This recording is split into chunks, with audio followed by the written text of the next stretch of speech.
నంద్యాల జిల్లా కోస్పాడు మండలం యాడూరు గ్రామ ప్రజల దశాబ్దాల కాలం నెరవేరింది. గ్రామంలో నూతనంగా నిర్మించిన సామాజిక ఆరోగ్య కేంద్రాన్ని రాష్ట్ర మంత్రులు NMD Farooq, BC Janardhan Reddy, Nandyal MP Byreddy Sabari, Nandyal జిల్లా కలెక్టర్ రాజ్కుమారి కలిసి ఘనంగా ప్రారంభించారు. ఈ ఆరోగ్య కేంద్రం అందుబాటులోకి రావడంతో యాడూరు గ్రామంతో పాటు పరిసర గ్రామాల ప్రజలకు మెరుగైన వైద్య సేవలు ఇకపై స్థానికంగానే లభించనున్నాయి. వైద్యం కోసం పట్టణాలకు వెళ్లాల్సిన అవసరం లేకుండా గ్రామ స్థాయిలోనే ప్రాథమిక చికిత్సలు అందనున్నాయని మంత్రులు తెలిపారు. బహిరంగ సభలో మంత్రి ఎన్ఎండి ఫరూక్ మాట్లాడుతూ గతంలో వైద్యం కోసం ప్రజలు కిలోమీటర్ల దూరం ప్రయాణించి ఇబ్బందులు పడాల్సి వచ్చేదని, ఇప్పుడు యాడూరులోనే ఉచితంగా నాణ్యమైన వైద్య సేవలు అందుతున్నాయని చెప్పారు. ఈ కేంద్రంలో సరిపడా డాక్టర్లు, నర్సింగ్ సిబ్బంది, అవసరమైన మందులు నిరంతరం అందుబాటులో ఉంచుతామని స్పష్టం చేశారు. ప్రతి సామాన్యుడికి మెరుగైన ఆరోగ్య భద్రత కల్పించడమే ప్రభుత్వ ప్రధాన లక్ష్యమని తెలిపారు.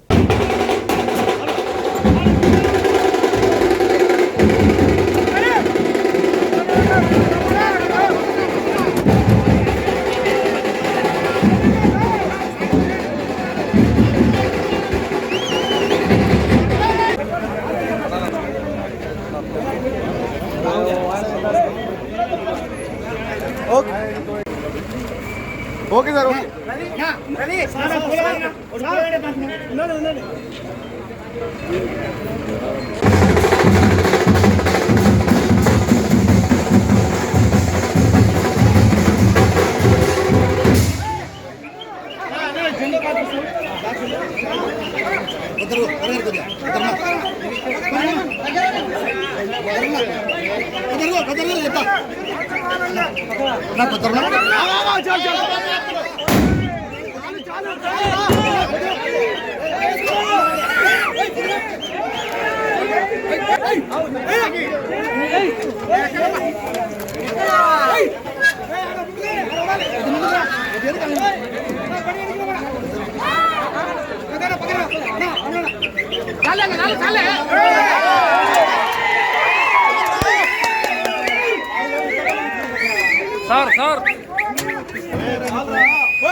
సార్ మీరు అందరూ కింద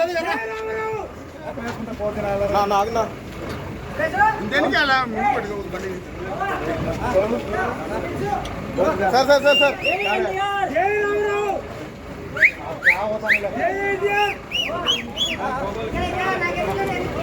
సార్ సార్ సార్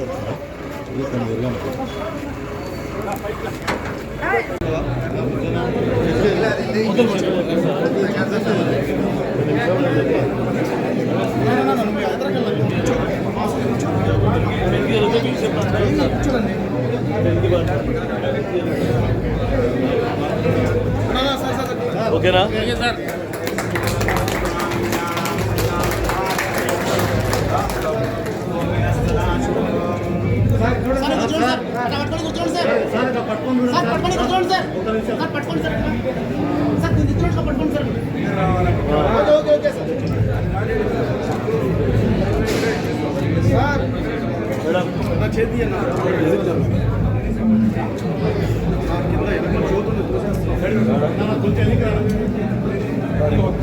ఇట్లా వీ షేప్లో వస్తే అంత బాగుంటుంది.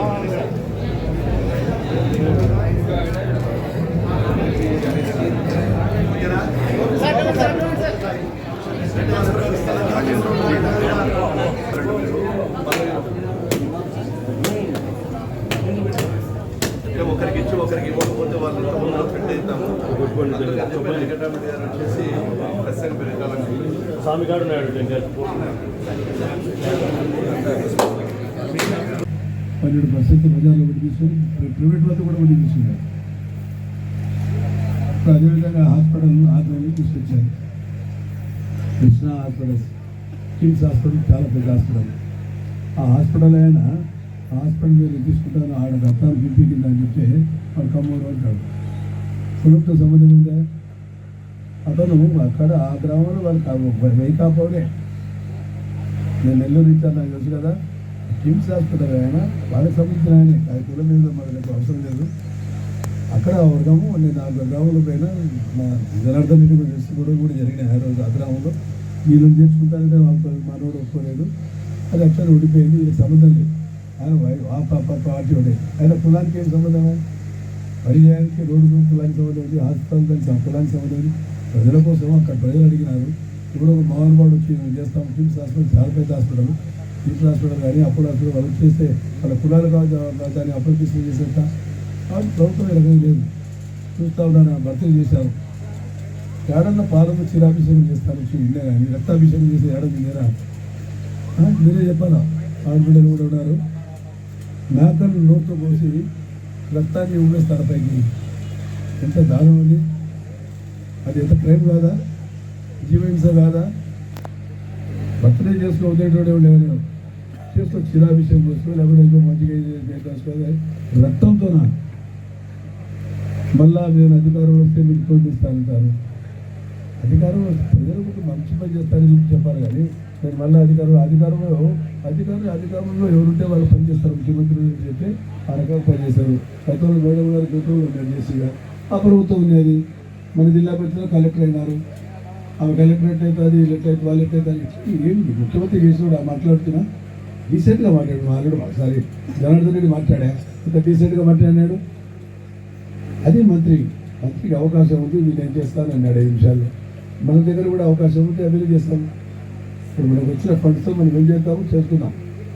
ఎందుకంటే ఇప్పుడు చాలా కాలికతో పోయి చాలామంది మహిళలు కూడా చాలా సేపు నుంచి వెయిట్ చేసేవారు. మన కలెక్టర్ గారు కూడా ఇతర కార్యక్రమాలు కూడా ఉన్నాయి. నేను కూడా ఎంతో బాగాలేదు కాబట్టి ఎక్కువసేపు మాట్లాడలేకపోతున్నాను. అయినా కానీ బలవంతంగా మాట్లాడే పరిస్థితి వచ్చింది అని చెప్తానండి.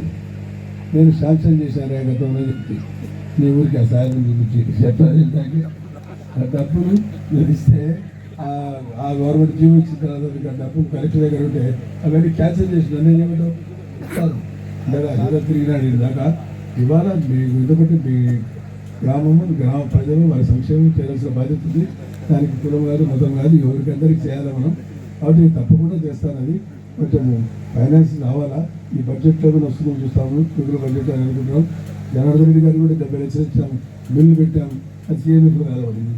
మన మంత్రి ఫైనాన్స్ మినిస్టరే ఆయన ఉంటే వచ్చింటే బాగుండేది, రాలేదు. మళ్ళీ ఒకసారి పిలిపించి మన పరిస్థితి చెప్తాం.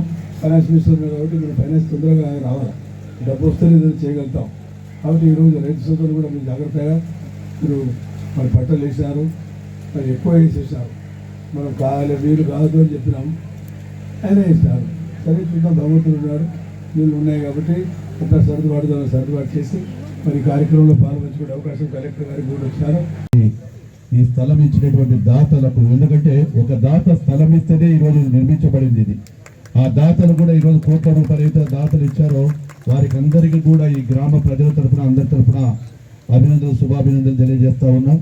అదేవిధంగా పత్రికా విలేకరులకు, ఆసుపత్రిలో ఉన్నటువంటి సిబ్బందికి, యాలూరు గ్రామ ప్రజలకు, సోదరిమణులకు, చుట్టుపక్కల గ్రామాల నుంచి వచ్చినటువంటి ప్రజలకు అందరికీ కూడా, పెద్దలందరికీ కూడా నా హృదయపూర్వక నమస్కారం తెలియజేసుకుంటాను. ఇది ఒక అదృష్టంగా భావిస్తూ ఉన్నాం. ఈరోజు ఇక్కడ 30 పడకల ఆసుపత్రి,